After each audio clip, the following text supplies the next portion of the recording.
Bonjour à tous. Aujourd'hui, soyez bien éveillés. Cela importe d'autant plus que vous savez à quel temps nous sommes.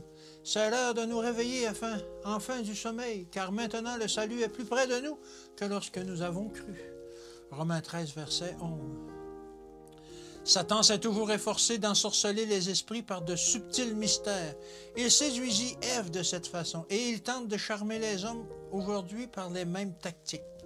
Ceux qui, dans leur effort pour justifier une erreur, citent à faux la parole de Dieu, suivent l'exemple de celui qui induisit Ève en erreur et tenta le Christ dans le désert.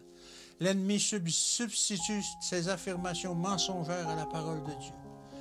La même puissance séductrice qui trompa les anges dans les cieux agit aujourd'hui sur les esprits humains par ses fausses insinuations. Lucifer gagna la confiance des anges et il y eut guerre dans le ciel. Michel et ses anges combattirent Satan et ses adeptes. Certains ont reçu de Dieu des instructions et des avertissements, mais ils les ont délibérément ignorés.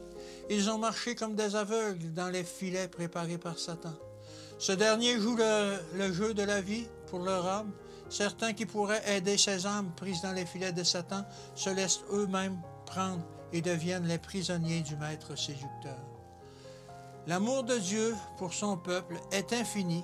Il a tout prévu pour sa croissance et son développement.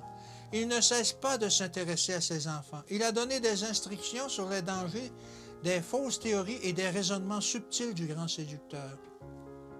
Dieu a envoyé des avertissements, des reproches et des messages pour sauver son peuple, mais certains, comme de nombreux disciples du Christ, sont froissés parce qu'ils interprètent mal les messages de Dieu. Les épreuves sont permises lorsqu'elles sont essentielles à la purification de l'Église. Dans ces difficultés, certains se considèrent comme insultés et au lieu d'humilier leur cœur, ils se dressent indignés. Satan attend l'occasion pour susciter quelques sophismes agréables qui captivera les esprits tentés et les entraînera à accepter ses fables. Ils deviennent ainsi les intermédiaires par lesquels d'autres esprits seront séduits.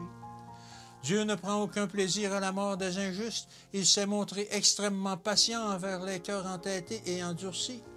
Celui qui donna le Christ au monde a envoyé des messages d'avertissement que beaucoup ont refusé d'écouter. Il a longtemps supporté des hommes qui n'ont pas glorifié son nom.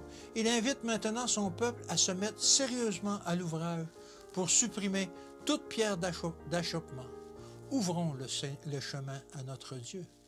Que Dieu vous bénisse et qu'il vous garde. Et à demain.